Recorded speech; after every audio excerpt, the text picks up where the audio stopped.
Today I'm going to be showing you step by step how I got these beaded box braids using the rubber band method. My name is Izzy and welcome to the video.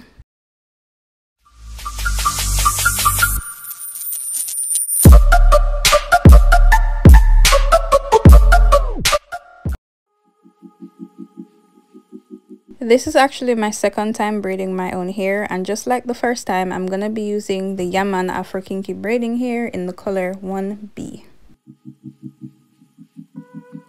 So I'm going to start off by parting off the front section of my hair. It starts from one side of my forehead and goes around to the other side. It's not the best part in the world, like we've been through this. I don't know how to part hair properly, but we're making some kind of progress.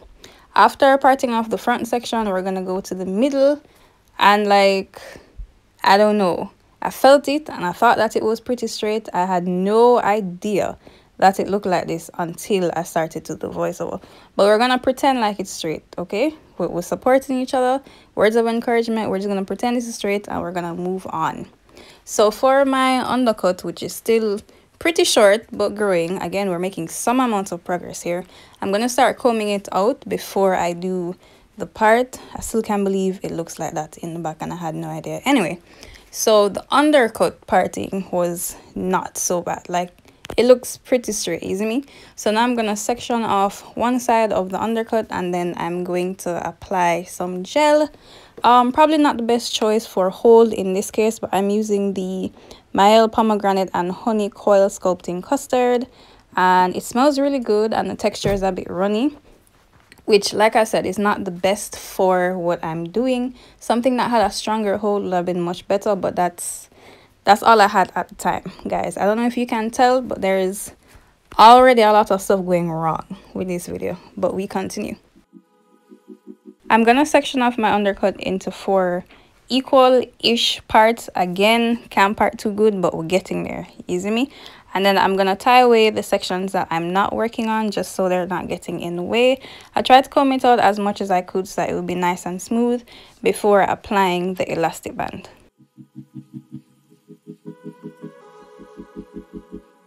After that, I'm gonna take my crochet hook, and with it open, I'm gonna slip it underneath the elastic band and then apply the hair. So this is pretty straightforward. I'm using the exact same technique as I did the first time in my first braiding video, which will be linked in the description box if you haven't seen that already. The only difference here is that I'm doing my undercut this time, and as you can see, like, my hair has already started to poke out of the braid. You can see exactly where my hair ends. And I don't know, at this point I thought, you know what, it's not gonna look so bad. I'm gonna continue twisting all the way down and we'll just see how it works. Didn't exactly work, so I actually ended up doing this braid over so that it wouldn't show as much. But yeah, basically I'm doing the same thing to the rest of my hair.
So this is the last braid at the back, and in total I ended up with 8 braids in the undercut section, 4 on either side. After that, I'm going to move on to the front left section and then part it in 2, 1 piece at the top and 1 piece at the bottom, pin away the top piece and then further separate it into smaller sections. I'm really trying to go for a neat box braid kind of vibe, and it was a little bit easier in this section. Like, I couldn't see the back section of my head at all because I wasn't using a mirror.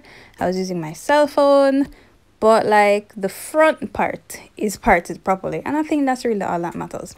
So here I'm more than halfway finished, and I started to realize that the parts were getting neater, which I was pretty happy about, because again I could actually see the front of my head.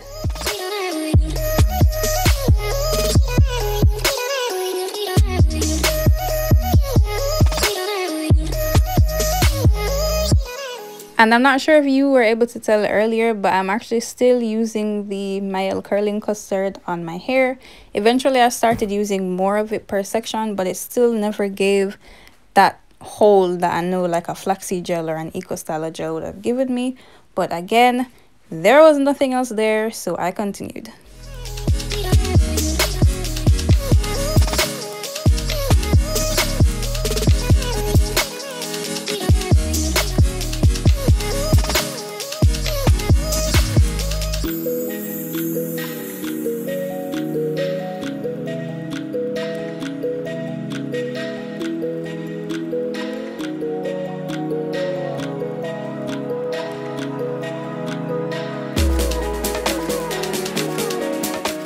Alright, so after about 6 hours sitting in the same position, this is where we are. All of the braids are done and the front part is looking nice and neat, if I do say so myself. We're not saying anything about the back. She does not exist. We do not know her. Right now I'm putting my hair on top of my head in a scrunchie because I need to clearly see where my hair is, because I don't want to be pouring hot water on my hair. I'm only going to be pouring it on the braids. So kettle full of hot water. I know you can't see, but there's actually a bucket in my lap that I'm pouring the hot water into, being very careful that I'm not burning myself or anything. And I don't know if anybody knows what like the prescribed time is, but I just made sure that everything was submerged. I left in there for, I don't know, a couple seconds after, and then I took it out and dried it with a towel.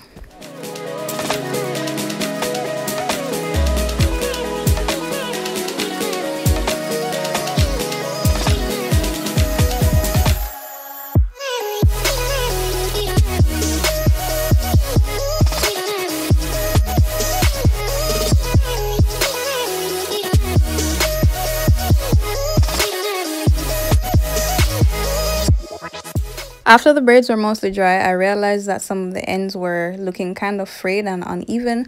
So I just went in with a pair of scissors to trim them, to trim them up so that everything was pretty much on the same level.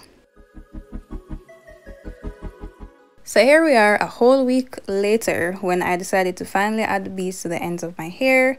I'm going to show you what everything looks like after a whole week. It actually wasn't as fuzzy as I thought that it would be. It still looks pretty neat, and even though the very back section was not looking the best at first, it doesn't look too bad right now, and then the other hairs are going to cover the back section anyway, so I think that's fine. The front part and the sides do look pretty neat though. Now I'm taking my beading tool and I'm going to be applying them in an alternating pattern, so blue, white, and I'm just going to apply them to my braid like how you normally would. You slip it through the hole, push it up, use a part of the braid to kind of fold over the very last bead, and then use a rubber band to go around that a couple times so that it stays secure, like so. So as you can see here, this braid only has 4 beads on it, but some other braids have 5. So there's 4 right now of the length of it, and I'm applying the 5th one.